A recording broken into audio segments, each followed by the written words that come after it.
All right, chapter 10, halfway there. All right, let's talk about some more about kind of the mid age of Christianity. Um, really kind of looking also at more of Western Europe at this point. Um, During this time, we have feudalism, and feudalism is this system of government um, that where basically higher lords have lower lords underneath them to which that owe them fealty, and we're going to get more into that as we go along. The Roman Empire in about the 400s uh, largely began collapsing. Um, Various uh, Germanic tribes started breaking down Rome, and these eventually Rome just fell apart. I mean, it had been sacked too many times. It lacked the resources. It was the empire was so far flung that without that central city keeping it together, it just fell in upon itself. So we have a system of vassalage, which forms the backbone of the feudal system. And in vassalage, you have a king or a ruler of some kind. Um, and beneath him, he has vassals, which are lower nobles. And these nobles all owed him, they owed him taxes, they owed him obedience. They would send him troops if they were called upon. And in return, he took care of them. So if they were invaded, he would gather troops from his other vassals and come protect them. Um, and he would in turn would give his vassals land, and this was called a fief or a fiefdom, Fief. And this was a system that was already in place in many of the Germanic tribes uh, at a tribe level. But as these tribes gained more and more power and their higher up rulers took over more and more land, it just systematically expanded. Um, the king was usually blood related to everybody beneath him in one way or another. Um, Although, again, as these kingdoms started expanding, that wasn't necessarily the case. We'll see that, for example, down the road when we look at the Norman conquest of England. Um, and if we look at if we look at the system in England, it was a little bit different because the English were uh, about 90% Britons and only about 10% Anglo-Saxon. But the Anglo-Saxons ended up as the ruling class. Um, Now, what happened with the church at the time is the church ended up adopting this same type of system. Um, as far as you would have lower lords, quote unquote lords, that would rule over a village. Then you would have higher ones that would rule over greater and greater tracts of land. Um, so, for example, you'd have a local priest, and then over several priests you would have a bishop, and then over several bishops you would have a cardinal. Okay, and so these various levels of bureaucracy fell into place, which allowed for stability, right? Because if a priest died, they weren't like, oh my gosh, what do we do? The priest isn't here. They knew that the bishop would get a new priest sent to them, and the bishop, in the meantime, would make sure that everything took place as needed. So it allowed for a stability of governance within the church that remained very, very consistent for a long period of time. Um, Charlemagne um, was the emperor who probably focused the most on implementing this. He ruled to about 840 through 843 till his death. Um, and really started putting these layers and layers of bureaucracy in place, which again self-sustained, allowed for stability throughout if anything there was upheaval, right? Um, much of the language, we where as there's British, we also have the words from Anglo-Saxon languages. If you look at 330, our days of the week are named after Anglo-Saxon gods. So Thursday, Thor's Day; Friday, Frigg's Day; Wednesday, Woden's Day. Right? Each of these come from the Anglo-Saxon language and traditions. So each of the kings would have these tracts of land. They'd have people underneath them. And then underneath the nobles were more common folk. So you'd have the churls who would, they weren't nobility, but they would have large tracts of land, up to 100 acres. And then underneath them, you would have thralls, which were basically slaves captured in war, or serfs, which were free men, but most of their work went to the churls.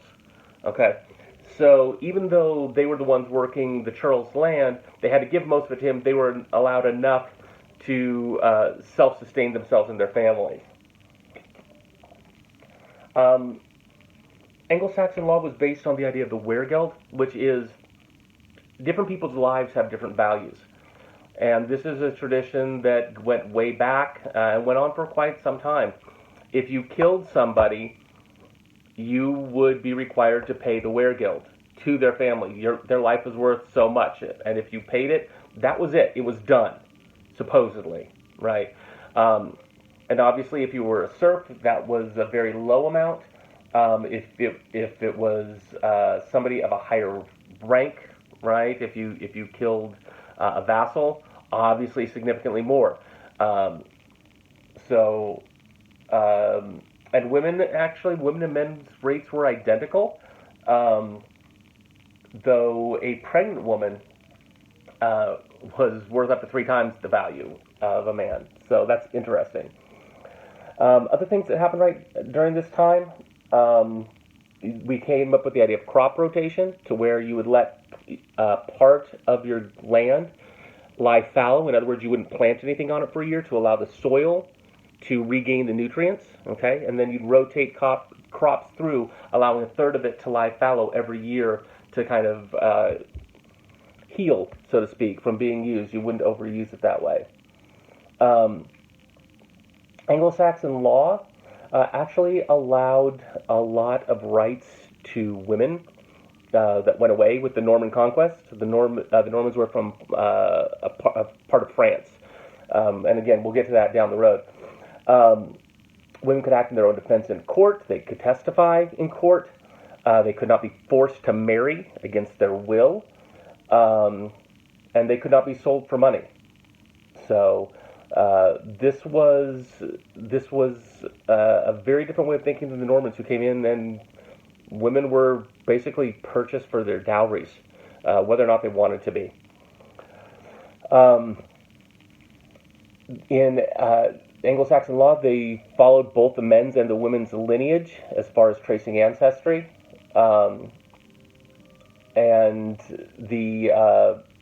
Whereas there was differences in jobs between men and women among the upper class, among the lower classes, many of them probably overlap. Women and men probably, for example, worked the fields together, took care of their houses together because they had to. There's just so much work that needed to be done that it probably required all of them. Beowulf. Let's talk about Beowulf. Beowulf is probably the oldest story in the English language, at least major story.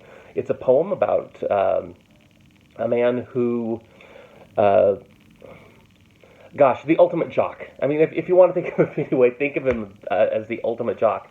He's a beer-drinking braggart who went out and he went to a foreign land. The king there, Hrothgar, was like, hey, there's this monster that's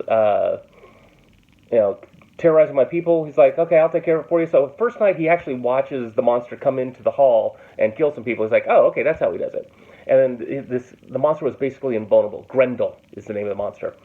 And the next day he came back, and Beowulf's like, well, I can't shove a sword through him. So what he does is he literally puts increasing pressure, wrestles with the monster, puts increasing pressure on his arm until he literally rips the monster's arm off, until he literally rips Grendel's arm off. and basically beats him to death with his own arm. Grendel runs off. Grendel's mother, who's also a monster, comes back, he fights Grendel's mother, kills Grendel's mother, and then when he grows old, there's a dragon terrorizing his people. And Beowulf is old at this point, and he's become less of a bro, less of a beer drinking, loudmouth. But he realizes that he's the only one capable of taking care of the dragon. And he knows that he's not what he used to be, but he goes out and he fights the dragon anyway, and he kills it, but he ends up dying as well. And the idea, when we talk about the system of vassalage, right? Yes, people owe to the king, but the king also owes everything to his people. And Beowulf is the example of this. He sacrifices himself knowing he's going to die in order to save his people. So this was a very well-known story. There's slight references to Christianity in it because it was translated by monks, but Beowulf is a pagan through and through. He comes from a pagan tradition. The other thing we see within Beowulf is what's called kennings, okay, which are words put together, joined together, like two words joined together, like spear danes, okay, or Geardagum, which means year days, okay. So think of them in some ways as compound words, but they're these two words put together to form something greater than each word individually. And they form these almost riddles that allow us to come to a greater understanding of the words.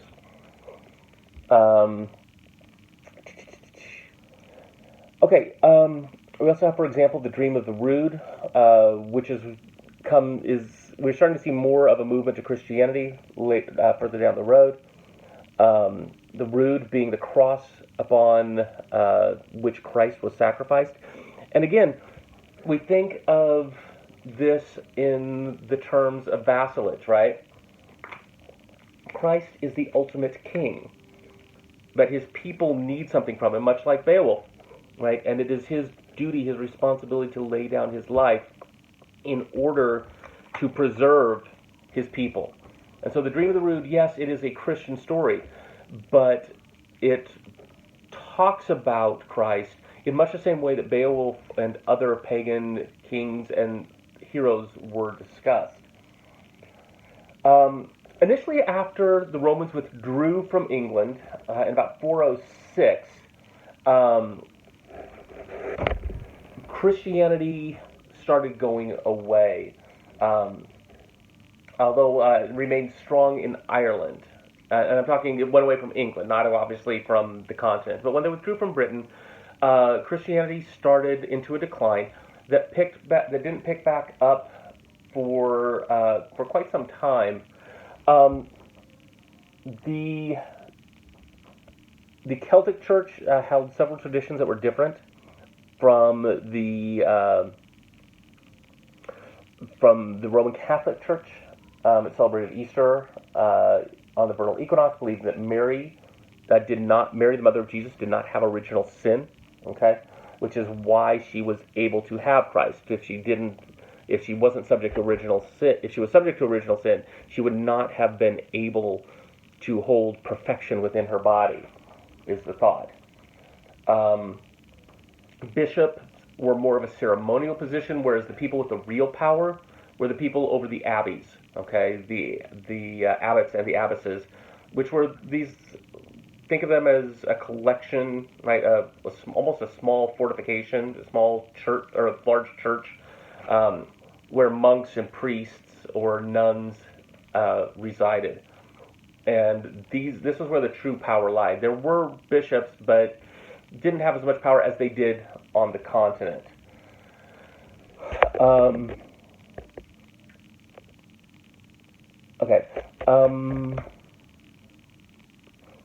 Augustine did build a cathedral at Canterbury under Ethelbert. Okay, this was around 600, and the church at Canterbury became very important to England overall. It became a site of pilgrimage where people would travel to commune with God. and we'll emphasize more on that, I believe, in later chapters. Okay.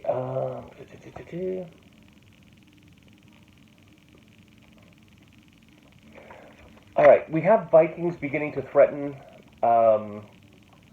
England in about 1000 AD. Um, One of the things to talk about in relation to this is the Book of Kells. Okay. Um, the Book of Kells is one of the greatest uh, artifacts of Christian history, um, and it is extensively decorated. Um, the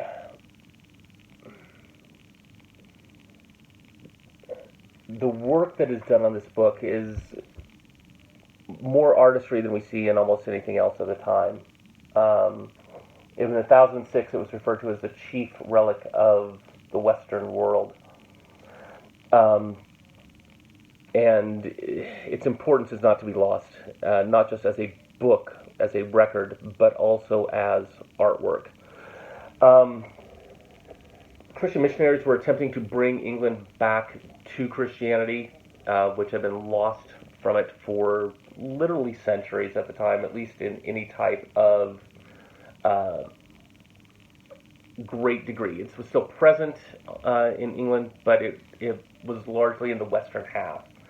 Um, so their goal was to make Christianity visually appealing, gold, silver, um, deck things out, make it gorgeous, make it beautiful, uh, and in doing so, represent the spirituality, the gorgeousness of spirituality, right, with just wealth, um, and overwhelm the barbaric people with this type of beauty. Um,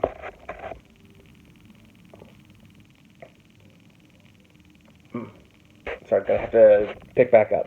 Okay, my apologies for that.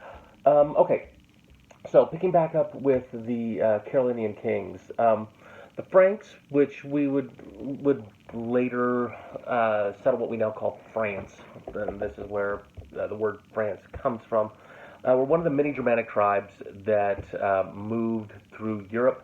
Um, in about the 4th century, as they conquered various parts of the Roman Empire, they acquired Christianity. Um, they, uh, the ruling uh, dynasty was the Merovingians.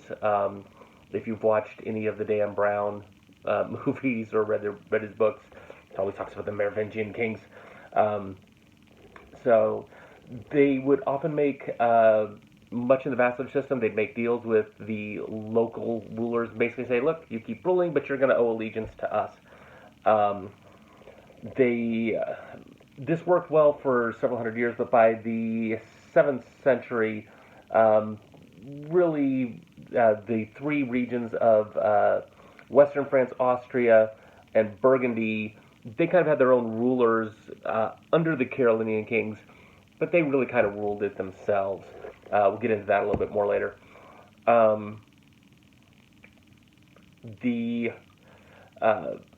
Pepin the Short was conquered a wide part of Europe, and his son Charlemagne, or Charles the Great, really kind of put the imperial seal on all of this. He kept subduing pagan tribe after pagan tribe, forcing them into Christianity. Um, and it was Charlemagne that was eventually in 800 crowned emperor by the Pope, Pope Leo III, on Christmas Day, 800. And this was the beginning of what would then start to become called the Holy Roman Empire. Um, Probably one of the greatest literary works of the time about him, about this era, was the Song of Roland. Um, this work is kind of the ultimate example of vassalage and the allegiance that a vassal owes to their ruler.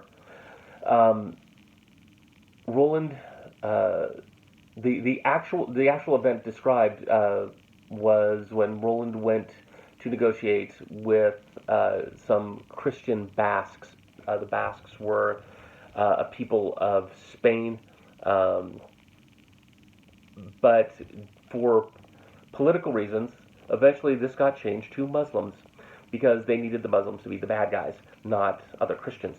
So the story now is of how the evil Muslims, with help from one of the other vassals of Charlemagne, uh, launched a hideous sneak attack on Roland, and Roland blew his horn, alerting Charlemagne, and the Muslims were eventually defeated due to the glory of God intervening.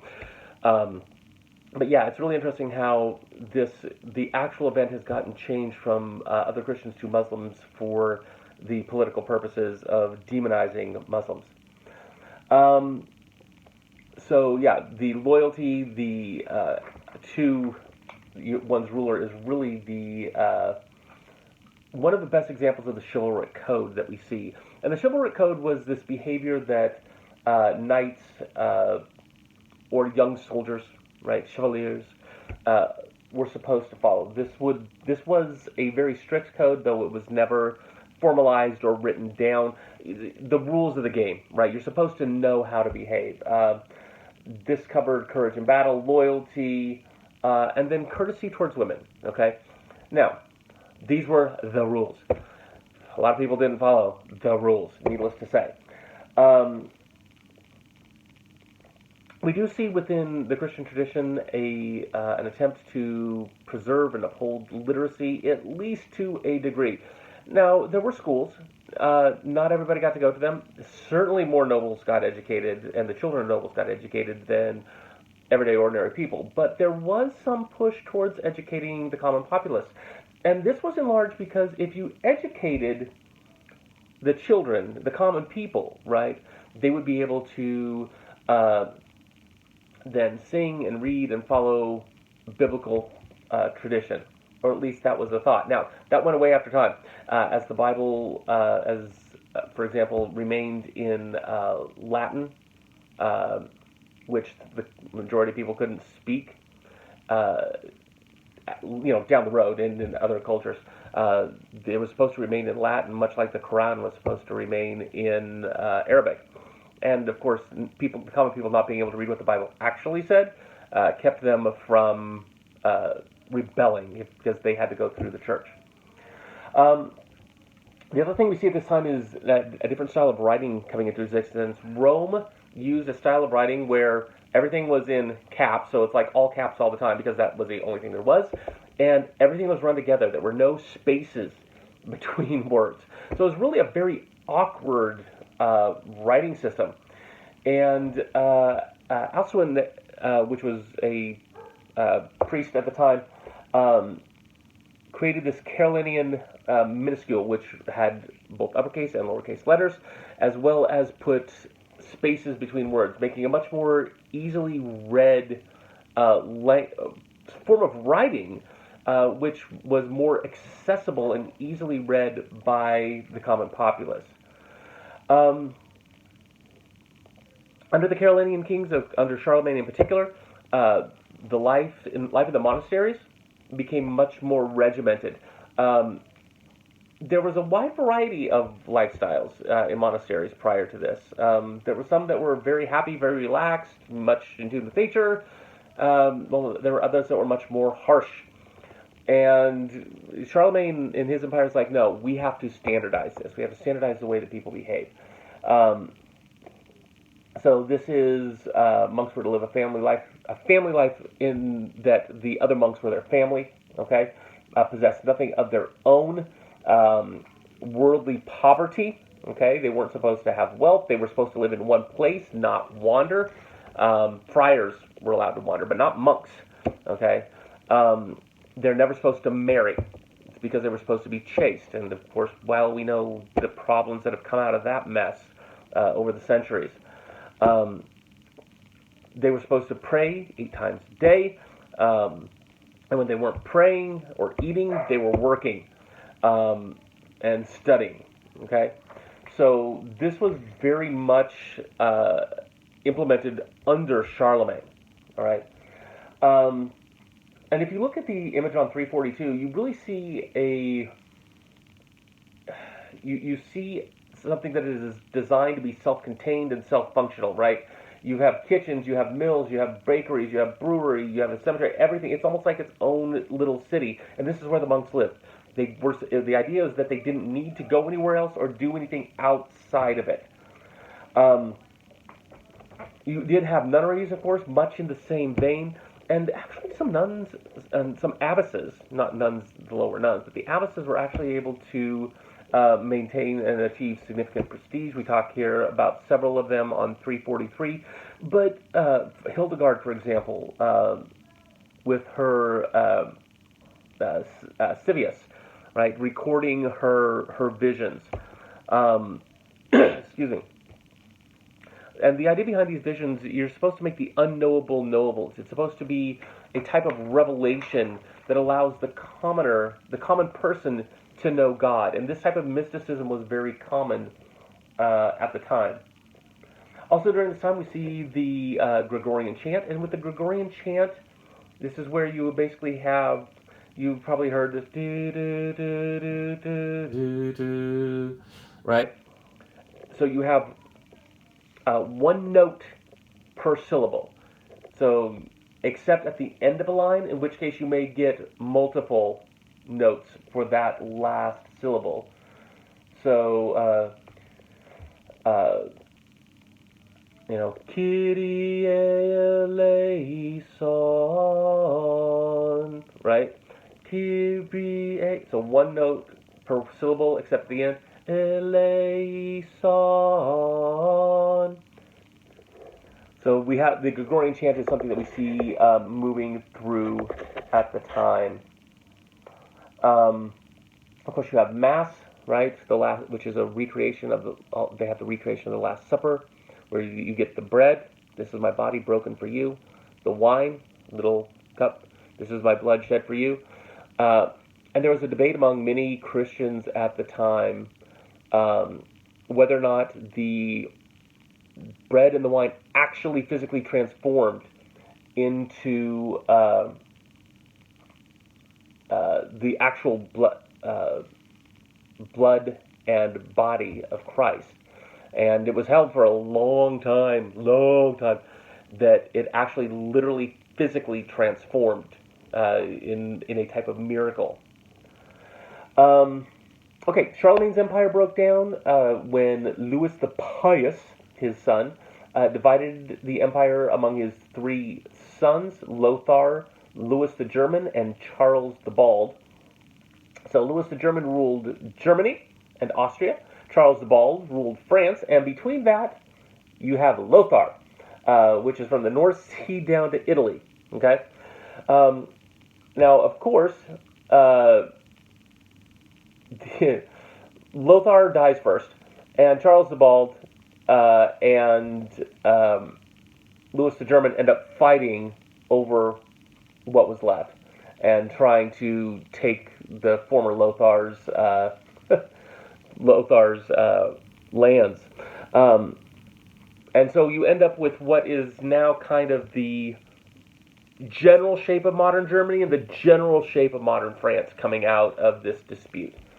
The Pope lost control of the church when Duke Otto I rescued Pope John XII in 961, because Otto basically said, look, you're nothing without me because I've got the military. Okay, I have the military support. And so basically he said that the Pope ruled at the pleasure of the emperor. And this was a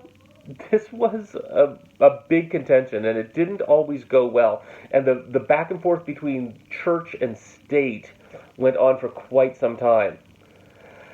Right, we have, now the other thing that we have going on this time is the start of the various Viking invasions. By the 10th century, The Vikings had explored all over. They had made it to North America, Iceland, Greenland, the British Isles, France. They're all over the place.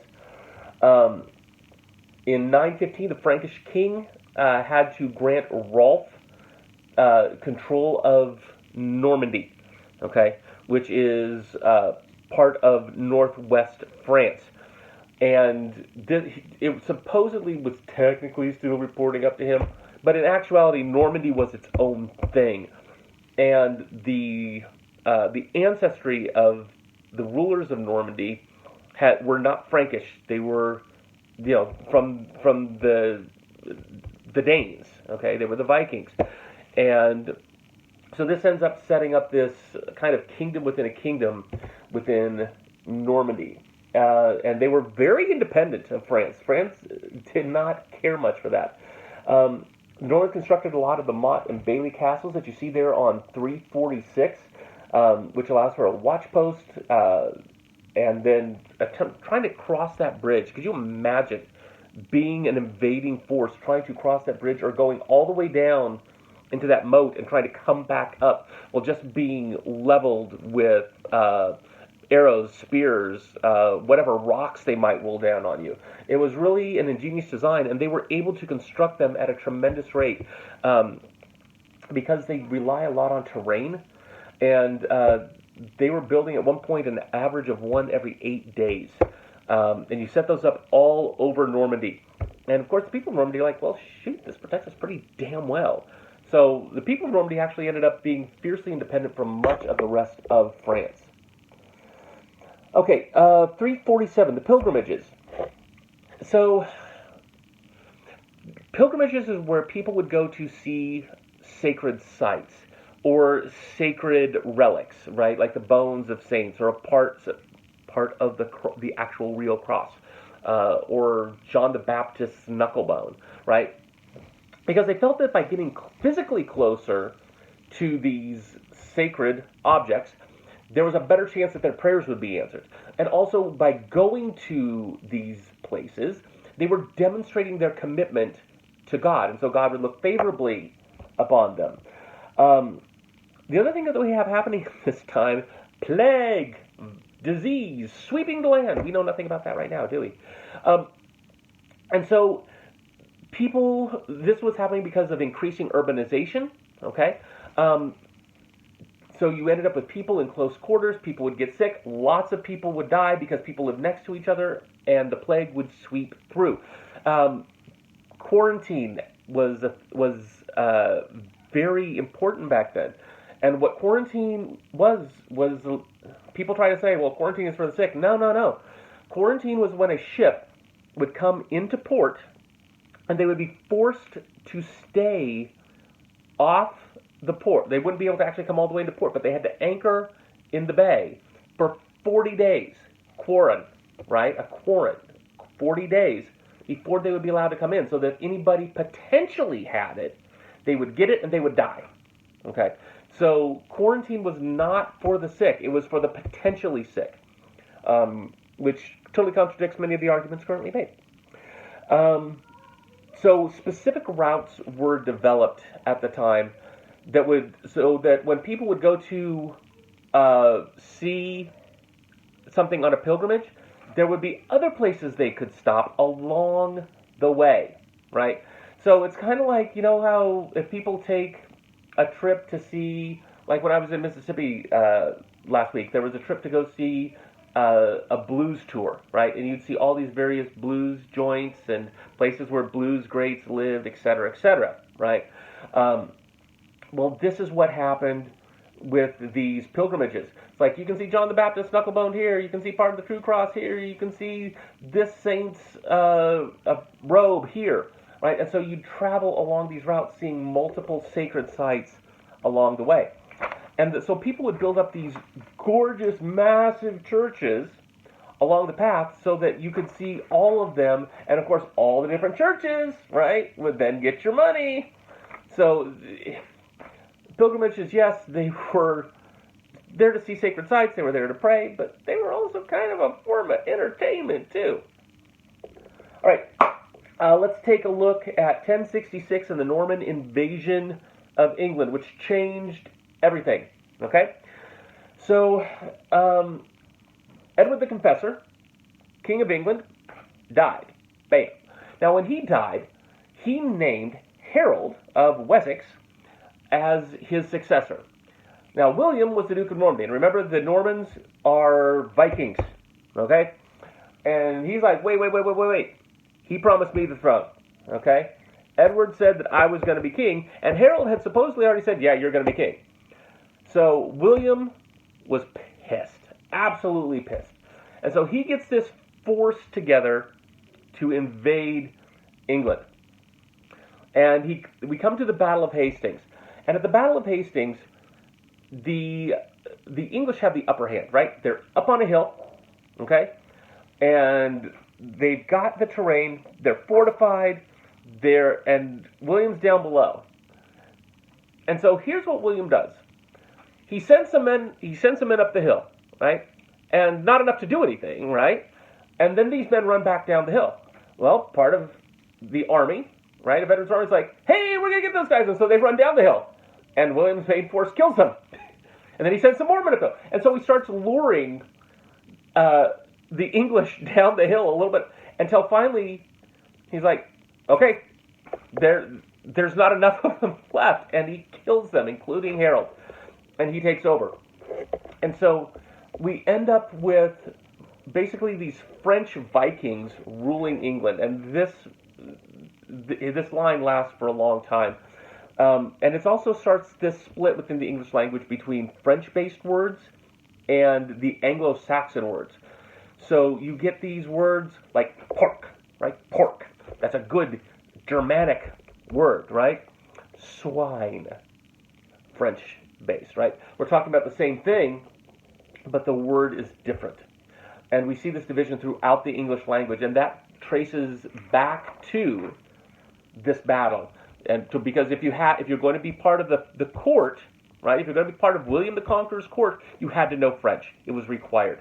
And so everybody started learning French as rapidly as possible in order to still have influence in court. Okay, 350 reliquaries. Reliquaries are basically these holders for sacred objects. And they were ornate and gorgeous, and people would contribute stones and gold to try to make them as beautiful as possible, because if it's beautiful, people are more likely to give your church money. Literally, that's what it was, okay? Again, think of, a lot of times churches were the Disneyland of their times. This was how they got funding. And they'd end up with these big old vaulted ceilings, right? If you look at 353, these massive vaulted ceilings that were designed to show off the reliquary, okay? And also to get you to look towards heaven because God is there. All right. Okay. Crusades.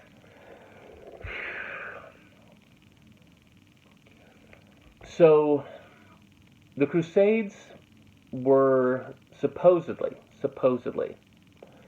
to get the Holy Land back from the Muslims. Okay, that was what they were supposed to do. Now let's talk about the reality.